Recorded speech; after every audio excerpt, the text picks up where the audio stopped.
Hello everyone, नमस्कार। मैं अमित मिश्रा आप सभी का बहुत बहुत स्वागत करता हूं हमारे YouTube channel Eco Junction Live पर। ये आज बहुत प्राउड मोमेंट है हमारे देश के लिए। हमारे वैज्ञानिकों ने वो करके दिखाया है जो आज तक दुनिया के किसी भी कंट्री को ये नसीब नहीं हुआ है। यानी दक्षिणी ध्रुव पे, चंद्रमा के दक्षिणी ध्रुव पे तिरंगा आज लहराया गया है। तो आज का दिन आपको याद होना चाहिए, 23 अगस्त 2023, 23/8/23। तो दो चीजें हैं, saving function, consumption function. What is consumption function, what is saving function? तो पहले हम स्टार्ट करते हैं कंजम्पशन फंक्शन क्या होता है। If you talk about consumption function, it is the functional relationship between consumption and income. देखिए क्या होता है कि सबको पता है एग्रीगेट डिमांड जो होता है, एग्रीगेट डिमांड में दो चीजें होती हैं। क्या क्या होती हैं? सी और आई होता है। और हम सेविंग की बात करें, एएस की बात करें एग्रीगेट सप्लाई में, तो सी और एस होता है। ठीक है, यानी ये कंजम्पशन जो है, कंजम्पशन आप देखो दोनों में कॉमन है, कंजम्पशन दोनों में कॉमन है। और ये कंजम्पशन जो होता है वो इनकम के सापेक्ष होता है, इनकम से रिलेटेड होता है। यानी देखा जाए तो इनकम पे बेस्ड होता है। इनकम से कंजम्पशन का कैसा रिलेशन है? पॉजिटिव रिलेशन है। जैसे जैसे इनकम लेवल बढ़ता जाता है, कंजम्पशन उसके अकॉर्डिंग हम क्या करते हैं? चेंज करते चले जाते हैं और पॉजिटिवली चेंज करते हैं।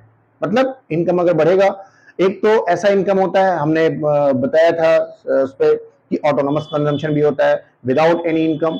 जब इनकम जीरो होता है तब भी कोई ना कोई कंजम्पशन होता है। उस कंजम्पशन को क्या कहते हैं? मिनिमम कंजम्पशन या ऑटोनोमस कंजम्पशन, राइट। तो इनकम यानी वाई के साथ जो कंजम्पशन का जो रिलेशन होता है वो कैसा रिलेशन होता है? इस ग्राफ, इस शेड्यूल को हम फिर से अगर ड्रॉ करें, वही पुराना शेड्यूल जिसमें हमने इनकम लेवल को बढ़ाया 0, 50, 100, 50-50 के मार्जिन पे बढ़ाया 150, 200 एंड 250, राइट। और कंजम्पशन का कैसा रिलेशन है? देखो जीरो इनकम पे भी कंजम्पशन है। कंजम्पशन की बात करें तो ये कितना है? जीरो पे 20, ये ऑटोनोमस कंजम्पशन कहलाता है। ऑटोनोमस कंजम्पशन का डेफिनेशन कई बार मैंने बताया था। What is autonomous consumption? अक्सर पूछा जाता है, what do you mean by autonomous consumption? आप बताएंगे सिंपली कि autonomous consumption is that consumption which is minimum and which is spent for survival, right. It is even at without income level, बिना income के भी वो consumption होता है। अब इनकम देखो जीरो से बढ़ के 50 हुई तो हम कंजम्पशन क्या करते हैं? और बढ़ा देते हैं। 40 के मार्जिन पे अगर हम बढ़ाएं तो ये हो जाता है 60 एंड दिस वन इज 100। ठीक है, जिसको हम ब्रेक इवन पॉइंट कहते हैं, यानी all the incomes are consumed. और ये क्या है? यहां पे आ जाएगा 140, 180 एंड 220, राइट। तो ये यहाँ पे इनकम है और कंजम्पशन है। इन दोनों का रिलेशन आप देखो तो जैसे जैसे इनकम लेवल बढ़ता जाता है कंजम्पशन भी बढ़ रहा है। तो इन दोनों की रिलेशन को हम क्या बोलते हैं? कंजम्पशन इज इक्वल टू, ये कंजम्पशन, ये एफ वाई, यहाँ पे वाई हमने कर दिया, यानी ये कहलाता है functional relationship between consumption and income. F is nothing but it is the sign of functional relationship. यानी सी और वाई, ये दो ही फैक्टर्स हैं, दो ही वेरिएबल्स हैं, जिनके बीच में डायरेक्ट रिलेशन होता है, फंक्शनल रिलेशन होता है। डायरेक्ट रिलेशन का मतलब होता है कि इन दोनों के बीच में कैसा, अगर वाई बढ़ेगा तो ये भी बढ़ेगा, राइट। ये दोनों को हम क्या बोलते हैं? इसको, इस इक्वेशन को बोलते हैं फंक्शनल कंजम्पशन फंक्शन। अब इसको हम देखें कि इन दोनों के बीच में रिलेशन को कैसे डायग्रामेटिकली हम कैसे रिप्रेजेंट करें। यही चीज अगर डायग्राम पे प्रेजेंट करेंगे, लास्ट हमने उस पर बताया भी था कि y जो होता है वो 45 डिग्री पे निकल जाता है। ये y actually this is the as, ये बताया जा चुका है पिछले वीडियोस में, आप देख लेंगे। ठीक है, एएस को जब बताया गया था तो एएस ही y होता है इनकम, और इस पे तो इनकम होता ही है, और इस पे हमने एएस कर दिया। ये जो ग्राफ बन रहा है दैट इज एएस। एएस और दोनों को हमने अगर यहाँ पे ये भी कर दिया कि इस पे कंजम्पशन को रखें, तो कंजम्पशन का ग्राफ कैसे आता है? यानी जीरो इनकम पे भी कंजम्पशन होता है, वो एक जगह पे ऐसे आके कट करके नीचे चला जाता है इनकम से यहाँ। तो ये जो आता है that is called break even point, right. Break even point, जहां पे जो कंजम्पशन को, ये सी का है, कंजम्पशन जो लाइन है जिसको टच करती है दैट इज कॉल्ड। अब इसमें देखो कि वाई का, ये लाइन है वाई का और ये कंजम्पशन का। इन दोनों में अगर रिलेशन की बात करें तो कैसे कैसे इनकम लेवल बढ़ता गया, कैसे। अब कंजम्पशन फंक्शन सी लाइन को अगर आप देखें, स्लोप को देखें, तो इसमें दो चेंजेस हैं। अगर इन चेंजेस को निकाला जाए, फंक्शनल रिलेशन को निकाला जाए सी और वाई के बीच में, तो सी लाइन के स्लोप पे जाएंगे, slope of C line, C line मतलब कंजम्पशन लाइन, यानी कंजम्पशन ऑफ किसी भी कंट्री में अगर हम कंजम्पशन की बात करें तो वाई के सापेक्ष पड़ता है, वाई से सी का क्या रिलेशन है, देखते हैं उस पर जो रिलेशनशिप को स्टडी करें, तो सी लाइन को हमें स्टडी करना पड़ेगा। तो देखो आप सी लाइन कैसा है, स्लोप है, ये अपवर्ड स्लोप है, ठीक है, वाई के साथ साथ गया है, एक टाइम पे नीचे आ रहा है, यानी इनकम ऊपर चला जा रहा है, कंजम्पशन नीचे चला रहा है।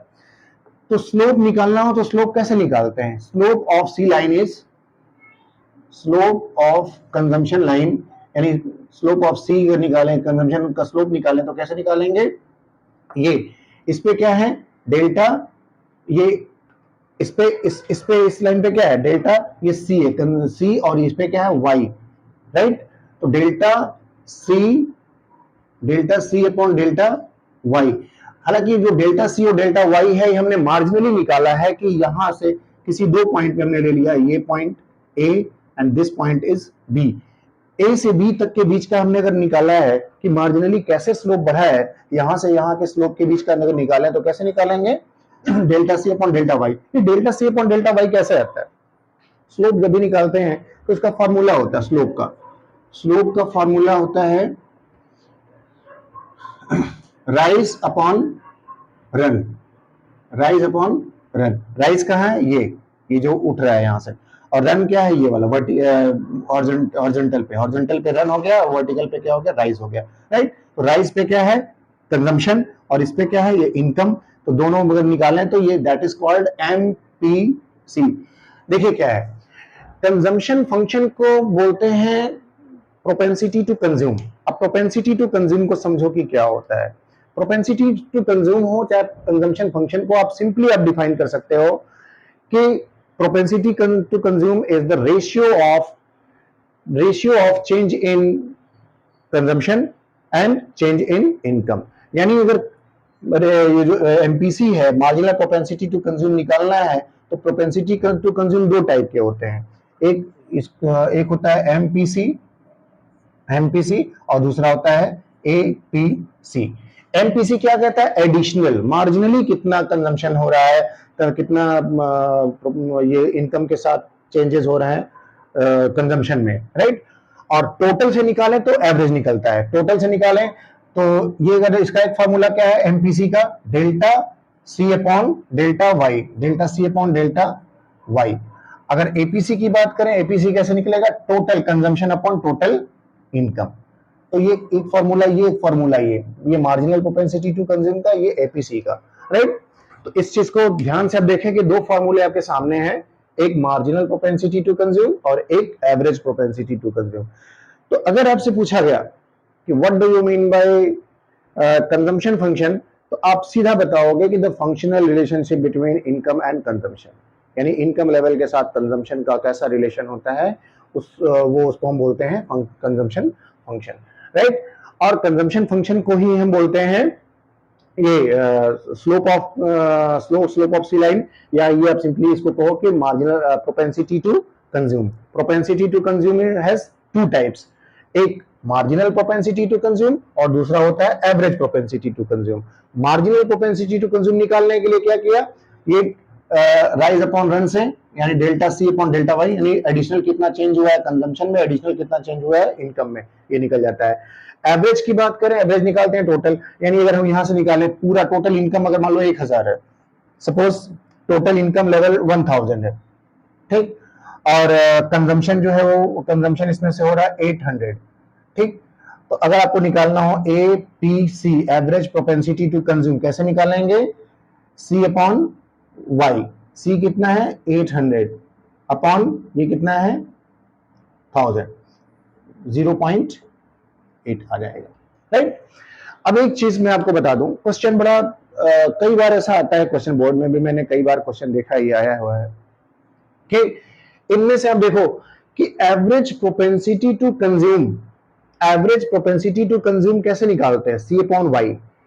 Average propensity to consume more than 1 भी हो सकता है, कब हो सकता है, आप यहां पे उठा कर देखो, यहां तक टोटल कंजम्पशन कितना है 60, टोटल इनकम कितना है ये, यानी कंजम्पशन ऊपर अगर 60 है और नीचे 50 है तो कितना आ जाएगा, मोर देन 1 आएगा ही, 60/50 करके देखो बनाएगा। यहाँ पे देखो तो यहाँ पे भी आएगा, यहाँ पे 1 आ रहा है, 100/100 करेंगे। बट यहाँ पे यानी दो तीन तीन कैटेगरीज क्या सकती हैं, यानी एपीसी क्या क्या हो सकता है, एक मोर देन वन कब आएगा, मोर देन वन तब आएगा before BP, break even point से पहले। ये बहुत इंपॉर्टेंट चीज मैं बता रहा हूं, इसको आप ध्यान से देखना, क्योंकि एक नंबर नहीं आना है, आता है सर। तो मोर देन 1 कब आएगा, आप क्या लिखेंगे, बिफोर बीपी एपीसी में बी 1, ग्रेटर देन 1, एक से ज्यादा हो सकता है, क्योंकि इसके ऊपर कंजम्पशन ज्यादा होगा, इनकम कम होगा, राइट। एंड दूसरा क्या आ सकता है, 1 भी आ सकता है, यानी 1 होगा, दूसरा कंडीशन 1। और यहां पे क्या हो जाएगा, less than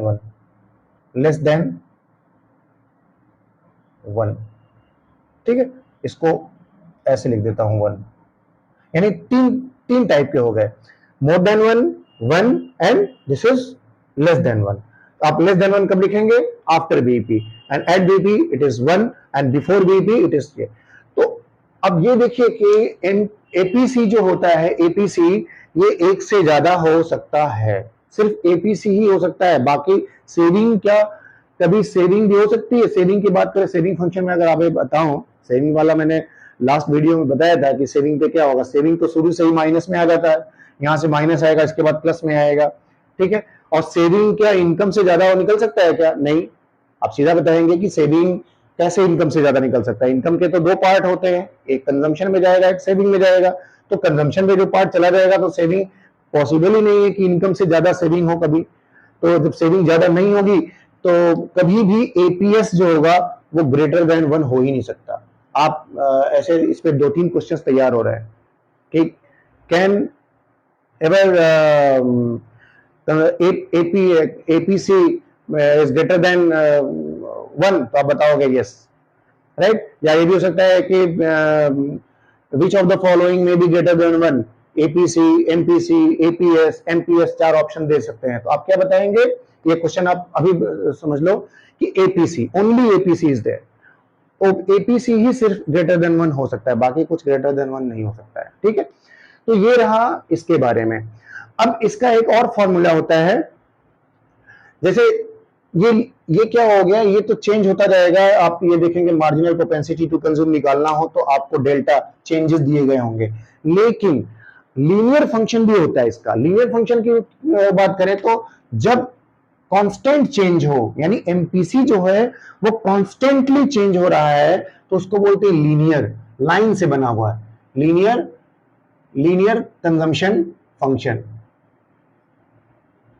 linear consumption function क्या है, इस चीज को ध्यान देना। कैसे बताएंगे लीनियर कंजम्पशन फंक्शन, कि linear consumption function is the graphical representation of consumption function when equal या constant changes in MPC. MPC जो है वो कांस्टेंट चेंज में, अगर कांस्टेंट होगा, चेंज भी नहीं कह सकते ना, एमपीसी कांस्टेंट होगा तो क्या होगा, लीनियर होगा। जैसे अब इसको निकालने के लिए क्या है, दैट इज द इक्वेशन। अब ये है C is equal to C bar plus B Y. अब इसको समझने की क्या है, इस यहां पे भी देखो तो दो ही चीजें हैं खाली, C और Y, यानी ये functional relationship between C and Y ही है, कंजम्पशन और Y के बीच का ही है। लेकिन इसमें ये B क्या है, B is marginal propensity to consume, marginal propensity to consume. और C bar you must be knowing it is autonomous consumption, autonomous consumption. तो जब भी C निकालना हो तो हम देखेंगे, जैसे ये है आपका पूरा टेबल शेड्यूल, उसमें आप देखो यहां पे अगर आपको निकालना हो तो आप कैसे निकालें, मार्जिनल निकालने की जरूरत ही नहीं है, आप सिंपल निकालेंगे, इक्वल चेंजेस आ रहे हैं, कॉन्स्टेंटली आ रहा है, तो ये जो होगा इसका ग्राफ बनाएंगे तो सीधा बनेगा, लीनियर बनेगा। कैसे, क्योंकि आप देखो किसी भी पॉइंट पे निकालो तो आपको इक्वल, एक तो यहाँ पे डिस्टेंस कितना हो रहा है, कितना मार्जिन हो रहा है 50 का, और यहाँ पे 40 का हो रहा है, और सब में 40-40 का यहाँ पे होगा, यहाँ पे सब में 50-50 का होगा। जब इक्वल यानी कांस्टेंट होगा तो सीधी सी बात है कि ये कैसे निकालेंगे, एमपीसी जो होगा वो इक्वल होगा कि नहीं, delta C upon delta Y तो इक्वल ही है ना, डेल्टा सी कितना है कंजम्पशन में कितना चेंज हो रहा है 40 का, और इसमें कितने का चेंज हो रहा है 50 का, तो ये कितना आया 0.8 आ रहा है, 0.8 आ रहा है, इसका 0.8 आ रहा है, तो इसके बीच का भी 0.8 ही आएगा, क्योंकि सब में 40-40 का मार्जिन है, यहाँ 50-50 का मार्जिन है। ऐसे शेड्यूल के लिए जहां पे इक्वल चेंजेस हो रहे हैं, यानी एमपीसी कांस्टेंट है, उसको हम कहां पे निकालते हैं, उसको लीनियर फंक्शन में डालते हैं, that is called linear consumption function. Consumption function linear में बनाते हैं, C is equal to C bar plus B Y. अब निकाल लो कंजम्पशन, अब यहाँ पे देख लो, अगर यहाँ का कंजम्पशन निकालना है, हालांकि तो दिया हुआ है 40, लेकिन ऐसे निकाल ले कि 0.8, तो ये तो कंफर्म है कि 0.8 एमपीसी है, यहाँ से निकाला गया है। अब निकाल लो यहाँ पे कि सी निकालना है, सपोज आपको सी निकालना है, सी इज इक्वल टू सी बार कितना है, सी बार तो एक ही रहेगा 20, जीरो सी बार क्या है, जीरो इनकम पे जो कंजम्पशन है वो सी बार है, कितना हो जाएगा इसका बताओ, दैट इज 20 प्लस बी कितना है 0.8, और यहाँ पे मल्टीप्लाई कर देंगे इनकम से, अगर इनकम दिया है, इनकम कितना है यहाँ पे, इसका निकालना है हमें, इस वाले का निकालना है, इनकम 50 दिया है, ठीक है 50 दिया है, तो निकाल लो, यहाँ पे हो जाएगा 40, 0.8 multiplied by 50 is equal to 40, और प्लस ये कितना आ जाएगा, ये कितना है प्लस 20, कितना हो जाएगा 60, ठीक है, कंजम्पशन यहाँ पे आ गया 60, ठीक, किसी का भी निकालेंगे, ये तो कंफर्म है कि आपको सी बार दिया हुआ है और एमपीसी भी निकला हुआ है 0.8 है, हर जगह एमपीसी इतना है, तो आप किसी का भी इनकम अगर आपसे पूछ लिया जाएगा कि इस पे इनकम, इस पे कंजम्पशन कितना होगा, 180 तो है शेड्यूल में, बट 180 आप इससे निकालेंगे तो निकल जाएगा, ठीक है, that is all about consumption function. अब स्टार्ट करते हैं हम सेविंग फंक्शन। सेविंग फंक्शन को समझ लो, एकदम यही कॉन्सेप्ट सेविंग फंक्शन में भी। सेविंग फंक्शन की बात करें तो सेविंग फंक्शन आपको पता है कि सेविंग कैसे निकालते हैं, अगर कंजम्पशन आपने निकाला है, C is equal to C bar plus B Y, एक लीनियर इक्वेशन ये तो दिया ही है लास्ट में। अब अगर सेविंग निकालना है, सेविंग फंक्शन, अगर आपको कंजम्पशन फंक्शन समझ में आ गया अच्छे से, तो सेविंग फंक्शन भी आपको उसी पैटर्न पे लेके चलना है। कैसे निकालेंगे आप देखिए, सेविंग फंक्शन के लिए क्या है, इसको भी आप डिफाइन ऐसे ही कर सकते हैं, what is saving function, the functional relationship between saving and it's income level. Income level से इसका जो सेविंग पे असर पड़ता है या सेविंग का रिलेशन होता है, उसको बोलते हैं सेविंग फंक्शन। कैसे निकालेंगे सेविंग का, S is equal to F, यहाँ पे y, यानी इनके बीच में एस और y के बीच में जो फंक्शन रिलेशनशिप होता है, एक फॉर्मूला ये आ गया, हालांकि इसकी कोई बहुत ज्यादा जरूरत नहीं पड़ती है, इसको वर्ड्स में ही बताते हैं। What is saving function, saving function is functional relationship between saving and income, right. अब इसका शेड्यूल बनाते हैं, सेम वही पैटर्न, इसके लिए हमें कंजम्पशन की जरूरत पड़ी थी, y है, ये है कंजम्पशन 0, 50, 100, ये देखिए ये शेड्यूल आपको बार बार आएगा, है ना, 150, 200 एंड 250, यहां पे कितना है 20 and this one is 60,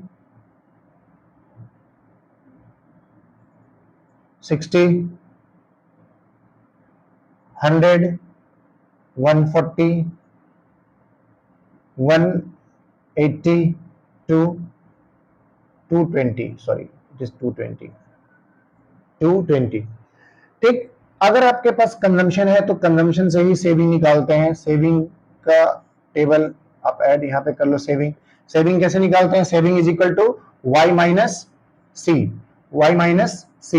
Y कितना है 0, ये कितना हो जाएगा -20, ये कितना है 50 माइनस 60 -10, ये हो जाएगा 0, ये हो जाएगा 10, यहीं अब सेविंग बननी, इसके पहले डिस सेविंग था, अब ये सेविंग हो रहा है, इसके बाद हो जाएगा 20, देन 30, ठीक है, तो ये हो जाएगा आपका सेविंग। अब सेविंग का इनकम के साथ कैसा रिलेशन है, अगर ये हम इसको ग्राफिकल प्रेजेंट करें तो कैसा आएगा, आप देखिए यहाँ पे इनकम लेवल आप ले लो, यहाँ पे income 50, 100, 150, 200, 250, right, that is 250, 200, 150, 100, 50, and this one is consumption. अब ये कंजम्पशन का हमें बनाने की जरूरत नहीं है, हम डायरेक्ट सेविंग पे आते हैं। सेविंग की कहां से स्टार्ट हो रहा है, अब देखो कितना है 30 तक है, तो उसको बढ़ा सकते हैं आप। यहाँ पे ले लें 10 20 30 और नीचे भी लेके जाएंगे क्योंकि माइनस में है जाना है हमें, तो इसी डिस्टेंस पे यहाँ पे -10 -20 कर लेंगे। कहां से शुरुआत होगी, जीरो से। अगर जीरो इनकम लेवल है तो सेविंग कितनी है यहाँ पे, यानी ये हो जाएगा सेविंग, ये हो जाएगा ऊपर प्लस में रहेगा। ये सेविंग वाला, ये सेविंग है, ये प्लस में रहेगा और नीचे जो होगा ये माइनस में आएगा। ये है जीरो यहाँ पे, ठीक है। अब क्या है कि जीरो इनकम लेवल पे सेविंग कितनी है 20, यानी पहला ओरिजिन पॉइंट यहां से माइनस से शुरू होगा। सेविंग हमेशा जीरो से शुरू होगा, सॉरी जीरो कह रहा हूं, माइनस से स्टार्ट होगा। जीरो इनकम पे कंजम्पशन प्लस से होगा, ये उतना ही माइनस पे आएगा। जितना ये प्लस में होगा उतना ही माइनस में होगा। ये 20 पे यहाँ पे आएगा। और 50 इनकम लेवल पे, यानी इनकम लेवल जब ये है तो कितना आएगा, ये 10 आएगा, दैट इज समवेयर हियर। उसके बाद 100 पे, जब ये 100 है तो ये यहाँ पे आएगा, ठीक है। ये 100 पे यहाँ है। और 150 पे 140 है, 150 पे कितना है 10। 10 कहाँ पे, पॉजिटिवली, यानी यहाँ पे यहाँ आएगा। उसके बाद 200 पे कितना है, दैट इज 200 पे 20 है। स्केल से बनाएंगे सही बनेगा। फिर 250 पे 220 है। 220 जो है कंजम्पशन है और 30 जो है वो सेविंग है। 30 समवेयर हियर, यानी यहाँ पे आएगा। अब ये जो आएगा ये जिगजैग नहीं आएगा क्योंकि चेंजेस बिल्कुल उसके सही आ रहे हैं, तो ये इस तरह का ग्राफ बनता हुआ, ये कर्व जो होगा वो इससे इसको कट करते हुए इस पे आ जाएगा। यानी ये ब्रेक, ये जो आ रहा है that is break even point, ठीक है। ब्रेक इवन पॉइंट पे यानी जीरो सेविंग है, ठीक है। सारे इनकम जो आ रहे हैं वो कंज्यूम्ड हो जा रहे हैं। तो ये है एस फंक्शन। इस एस लाइन को अगर आप देखें तो ये भी स्लोप है, पॉजिटिव रिलेशन इसका भी है। जैसे जैसे इनकम बढ़ रहा है सेविंग बढ़ते चले जा रहे हैं, माइनस से स्टार्ट होते हुए पॉजिटिव में आ जाता है। लेकिन इनकम के साथ इसका रिलेशन क्या है, डायरेक्ट रिलेशन है, पॉजिटिव रिलेशन है, ठीक है। तो ऐसे ही जैसे उसका स्लोप बनाया था कि 2 पॉइंट पे निकालना है तो मार्जिनल प्रोपेंसिटी टू सेव निकालेंगे, ठीक। तो ये ए है पॉइंट, ये बी है, बी पॉइंट है, यानी यहां से यहां के बीच में अगर हम स्लोप निकालें, यहां से यहां के बीच में चेंजेस निकालें तो दो, अगेन वही चीज आ जाएगी। यहां पे आप देखो ये जो राइस पे है क्या है, ये डेल्टा एस है। यहाँ पे सी की जगह पे यहाँ पे एस कर देंगे, ये डेल्टा वाई है। तो क्या आ जाएगा, M P S is equal to delta S upon delta Y. यहाँ पे सी था, यहाँ पे ये एस है। लास्ट में एमपीसी में क्या था, डेल्टा सी था, बस जहां पे सी था वहां पे एस है। तो that is M P S is equal to delta S upon delta Y. अब इसमें भी क्या है, इसमें भी अगर कांस्टेंट एमपीएस जो है, एमपीसी अगर कांस्टेंट है, कांस्टेंट यानी बी कांस्टेंट है, बी क्या है, बी एमपीसी है। अगर ये कॉन्स्टेंटली चेंज होता जा रहा है, यहाँ पे निकालो तो ये भी कांस्टेंट ही होगा, क्योंकि यहाँ पे देख लो वही वाला पैटर्न रखा गया है, वही शेड्यूल रखा गया है, इक्वल चेंजेस दोनों में आ रहे हैं। यहाँ 50-50 पे हो रहे हैं, यहाँ 40-40 पे हो रहे हैं।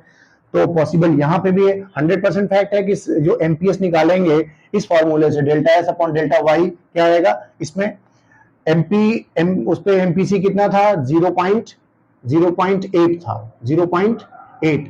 अगर एमपीएस निकाले तो सीधी सी बात है कि 1 माइनस कर देंगे तो इतना आ जाएगा। क्यों, क्योंकि एक फॉर्मूला ये भी है,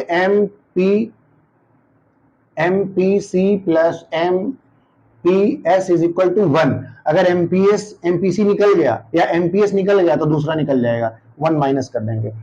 एमपीसी कितना है, 0.8 था, तो एमपीएस क्या होगा, 1 minus 0.8, 0.8 is equal to 0.2, saving हो जाएगी। अब सिंपल देख लो, 1 रुपए में एमपीसी क्या कहता है, एमपीसी कहता है कि आपके हर 1 रुपए में कितना पैसा खर्च हो रहा है। 1 रुपए में 80 पैसा खर्च हो रहा है, 80 पैसे जो खर्च अगर हो रहे हैं तो बचा कितना, एमपीएस कितना होगा, यानी टेंडेंसी टू कंज्यूम, आप अपने इनकम से कितना कंज्यूम कर रहे हो, दैट इज कॉल्ड एमपीसी। अगर ये भी पूछा जा सकता है कितना सेव कर रहे हो, कंजम्पशन आप निकाल दोगे तो बचा हुआ वो सेव है। 1 रुपए में से जो 80 पैसा अगर खर्च हो रहा है तो सब सेव कितना होगा, 20 पैसे खर्च हो रहा है, यानी 20 पैसे कहो चाहे 0.2 कह दो, ये 1 रुपए में निकाला हुआ, ठीक है। तो एमपीएस इक्वल, सब में इक्वल ही रहेगा, सब में एमपीसी इक्वल है तो एमपीएस भी इक्वल ही रहेगा। अगर कांस्टेंट एमपीसी है या कांस्टेंट एमपीएस है तो फिर से वो क्या हो जाएगा, उसको बोलेंगे लीनियर सेविंग फंक्शन। जैसे कंजम्पशन फंक्शन लीनियर ये था, ये लीनियर कंजम्पशन फंक्शन का फॉर्मूला है, linear consumption function, linear consumption function का। तो हम यहाँ पे एल सी एस भी निकाल सकते हैं, एल एस एफ निकाल सकते हैं, यानी लीनियर सेविंग फंक्शन का भी निकाल सकते हैं। इससे कैसे, ये कैसे डिराइव होता है इसको जरा सा ध्यान से देखना, ये कैसे डिराइव हो रहा है, इसी से निकालना है। सेविंग निकालना है तो क्या कर सकते हैं, सेविंग निकालने के लिए इससे, यानी लीनियर जो फंक्शन है सेविंग का, उसको कैसे निकालेंगे, S is equal to, S अगर निकालना हो, सी दिया हो तो आप क्या करते हैं, वाई माइनस सी करते हैं, Y minus C, Y minus C. अब s is equal to Y minus, क्या कर सकते हैं हम, कंजम्पशन फंक्शन का यहाँ पे एज इट इज जो है इक्वेशन, इसको हम पुटअप कर सकते हैं। यानी c की जगह हम ये लिख लें, c की जगह c minus C bar plus B Y लिख सकते हैं। c की जगह पे ये इसका फॉर्मूला है, y minus C bar plus B Y लिख सकते हैं। ठीक, एक ये हो सकता है। फिर उसके बाद इसको और आसान करें तो ये क्या हो जाएगा, s is equal to Y, S is equal to, इसको हम क्या कर लें, इसको इधर आगे आगे लेके आते हैं, माइनस सी बार पहले कर लेते हैं, माइनस सी बार, और ये हो जाएगा वाई इधर प्लस में आ जाएगा, Y C bar plus Y minus B Y हो जाएगा। ठीक है, अब इसको और आसान करें तो s is equal to minus C bar, फिर ये ब्रैकेट में कर ले क्योंकि दोनों जगह y है तो कॉमन ले लेते हैं, y को कॉमन लेके बाहर कर लेते हैं, 1 माइनस बी हो जाएगा और ये हो जाएगा y, यानी s is equal to, this is the formula. ठीक है, s इज इक्वल टू, ये है लीनियर कंजम्पशन फंक्शन, यानी कंजम्पशन फंक्शन का एक और फॉर्मूला क्या है, s is equal to minus C bar, C bar plus, यहां प्लस करना था, ये plus C bar plus 1 minus B Y. ठीक है, कुछ नहीं करना था, वैसे भी निकालो तो ये देखो क्या है, यहाँ पे बी है, ये कंजम्पशन फंक्शन का है, B is consumption function, marginal propensity to consume है। लेकिन अगर हम सेविंग में लेके जाएंगे तो बी लिखे, चाहे सेविंग में लेके जाए 1 माइनस बी हो जाएगा, एज इट इज सारी चीजें वही है, सी बार प्लस बी वाई है, यहाँ पे सी bar plus 1 minus B Y बाहर हो जाएगा। तो that is the formula of saving function, इसको आप नोट कर लें, एक इज कंजम्पशन फंक्शन का और ये है सेविंग फंक्शन का, दोनों लीनियर है, इक्वल चेंजेस होते हैं तो लीनियर पे आते हैं। अब देख लो इस पूरे चैप्टर में कुछ न्यूमेरिकल्स पूछे जाते हैं। न्यूमेरिकल्स क्या होंगे, सिंपली न्यूमेरिकल इसके आते हैं, अगर आपके पास ये सारे फार्मूले हैं, देखो कहां कहां फार्मूला है, अगर मैं सारे फार्मूला को अगर हम समराइज करें तो कौन कौन से फार्मूले आ रहे हैं, देखो दो तो आपके सामने हैं, ये दोनों आप कर लो, कंजम्पशन फंक्शन का लीनियर इक्वेशन और सेविंग फंक्शन का ये है, और एमपीएस का ये है, एमपीसी का क्या था, MPC is equal to delta C upon delta Y. तो ये चार फार्मूला 1 2 3 4, और क्या है, एक ये फार्मूला कहां गया, MPC plus MPS is equal to 1। ये सारे जो फार्मूला है मैं उसको देखो आप एनसर्कल कर दे रहा हूं, एक ये फार्मूला, एक ये फार्मूला, एक ये फार्मूला और एक ये फार्मूला, 1 2 3 4। और क्या आएगा फार्मूला, एपीसी और एपीएस निकालना, एपीसी निकालना हो तो एपी, ये मैं समराइज कर रहा हूँ पूरे चैप्टर को समराइज करके, क्योंकि नेक्स्ट चैप्टर में क्या है, इक्विलिब्रियम है ना, तो इनकम डिटर्मिनेंट्स वगैरह, मैं इनकम मल्टीप्लायर वगैरह सब कुछ उसी में समझाऊंगा उस चैप्टर में। तो ये पूरा कॉन्सेप्ट क्लियर रखेंगे आप, क्या होता है एग्रीगेट डिमांड, एग्रीगेट सप्लाई, क्या होता है लीनियर फंक्शन इन दोनों का, और इससे रिलेटेड कुछ न्यूमेरिकल में उस चैप्टर को जब पढ़ा लूंगा तो पूरा न्यूमेरिकल एक साथ में कराऊंगा। ठीक है, एपीसी का फॉर्मूला क्या होगा, डेल्टा सॉरी ये टोटल से निकाला जाता है सी अपॉन वाई, एक फार्मूला ये, और फार्मूला एपीएस निकालना निकालना हो तो एस अपॉन वाई, एक फार्मूला ये। ठीक, तो अब देखो जितने भी सर्कल्ड हैं ये सारे के सारे फार्मूले हैं, इन्हीं फार्मूले पे सारा आपका लगेगा, क्वेश्चन लगेगा। ठीक है, अभी तक क्योंकि हमने इनकम मल्टीप्लायर की बात नहीं की, सॉरी इन्वेस्टमेंट मल्टीप्लायर की बात नहीं की, आगे आएगा। अब एक चीज इसमें और रह गया है, उसको बता देता हूं, क्या है वो, इन्वेस्टमेंट फंक्शन, सेविंग फंक्शन पढ़ चुके आप, कंजम्पशन फंक्शन पढ़ चुके, एक चीज और बचता है इन्वेस्टमेंट। इन्वेस्टमेंट का आपने देखा होगा कि एग्रीगेट डिमांड में जो ये जो आते हैं, aggregate demand is equal to C plus Y, C+I, यानी कंजम्पशन एक्सपेंडिचर और इन्वेस्टमेंट एक्सपेंडिचर। इन्वेस्टमेंट एक्सपेंडिचर भी तो होता है। इन्वेस्टमेंट क्या क्या रखा था, ऑटोनॉमस रखा है। तो इन्वेस्टमेंट क्या होता है, इन्वेस्टमेंट का मतलब होता है कि जो पूरी इकोनॉमी में कंजम्पशन एक्सपेंडिचर के साथ साथ जितने कैपिटल फॉर्मेशन हो रहे हैं, यानी कैपिटल यानी जैसे मशीन खरीद ली गई है ना, कोई टेक्नोलॉजी खरीद ली गई, यानी वो कैपिटल इन्वेस्टमेंट जितना भी हो रहा है, कैपिटल पे जितना खर्चा लगाया जा रहा है वो कैपिटल गुड्स पे, उसको क्या बोलते हैं, इन्वेस्टमेंट एक्सपेंडिचर। तो इन्वेस्टमेंट एक्सपेंडिचर सीधी सी बात है कि इकोनॉमी में कैपिटल एक्सपेंडिचर तभी हो पाएगा जब हम इनकम को सापेक्ष में रख के चले, या हम अगर कैपिटलिस्ट इकोनॉमी की बात करें तो कैपिटलिस्ट इकोनॉमी क्या करते हैं कि वो प्रॉफिट ओरिएंटेड होते हैं। इनकम अगर देखेंगे कि इनकम लेवल बढ़ता हुआ नजर आ रहा है तो वो क्या करेंगे, इन्वेस्टमेंट इंड्यूस कर देंगे और बढ़ा देंगे। ठीक है, तो जैसे जैसे इनकम का लेवल उनका बढ़ता गया, आउटपुट बढ़ता गया, वो इन्वेस्टमेंट और बढ़ा देते हैं। इन्वेस्टमेंट बढ़ाएंगे तो क्या होगा, इनकम और ज्यादा बढ़ेगा, नेशनल इनकम जो होता है या आउटपुट लेवल की बात करें तो और बढ़ेगा।